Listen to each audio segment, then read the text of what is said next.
Quel a été mon tout premier business, mais surtout quelles sont les 3 leçons que j'ai pu en tirer? On verra ça dans cette vidéo, commençons sans plus tarder. Tout d'abord, c'était quoi mon business? Faut savoir qu'en troisième, c'est-à-dire il y a 2 ans de cela, j'étais en fin d'année, j'étais broke, j'avais pas d'argent. Et je me suis demandé, mais qu'est-ce que je pourrais faire pour avoir un maximum d'argent? Pour le moment, ok, question de bien faire mes vacances. Et c'est à ce moment-là que j'ai pensé à l'huile de coco. Ça a été une huile naturelle pour moi, ok? C'est pas compliqué à faire, il faut juste du temps, de la patience. Et du coup, j'ai commencé.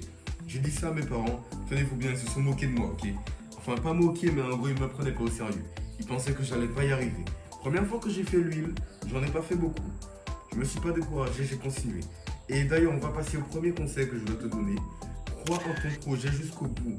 Même si les autres te disent que tu ne peux pas y arriver, tu n'es pas assez intelligent, tu n'auras pas assez de temps, c'est pas fait pour toi, ne les crois pas, ok? Moi, je pense que si tu es déterminé à faire quelque chose, tu peux tout faire du moment que c'est légal, ok? Tu peux tout faire. Donc, j'ai cru en mon projet, j'ai bossé dessus et petit à petit, les clients sont venus petit à petit. Mais là est venu un petit souci. Le souci, c'est que j'avais trop de clients. Plus précisément, je n'arrivais pas à gérer mon temps. Et c'est là qu'on va passer au deuxième conseil. Gère ton temps en faisant un emploi du temps.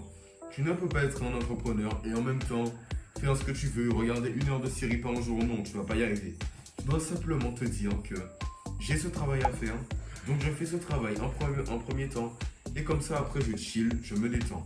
Ok? Ou je bosse un peu plus, j'apprends sur le sujet que je veux améliorer. Et du moment que tu as ton emploi du temps, tu es beaucoup moins débordé et tu es beaucoup plus organisé. Et donc, j'ai fait mon emploi du temps, j'ai avancé, j'ai kiffé. Mais un jour est venu un petit sentiment, quelque chose dans ma tête qui m'a fait comprendre que je n'aimais plus ce que je faisais. J'en avais marre, j'en avais plus que marre. J'étais fatigué de faire la même chose chaque jour.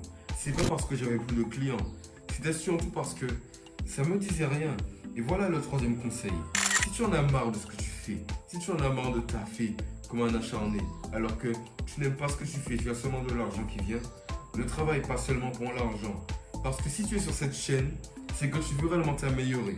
Et donc tu ne veux pas avoir un travail de 6h à 19h où tu vois pas tes enfants, où tu vois pas ta famille, tu as une vie inutile. Non. Fais ce que tu aimes. Donc quand ce que tu aimais, tu ne l'aimes plus, et ben tu lâches et tu passes à autre chose. C'est simplement ça la vie. C'était le conseil du jour pour toi. Avant tout, abonne-toi, like, commente, garde la pêche, garde le smile. Il y a mon Instagram en description. Moi je veux simplement t'aider, mon nom c'est Mathis. Et puis,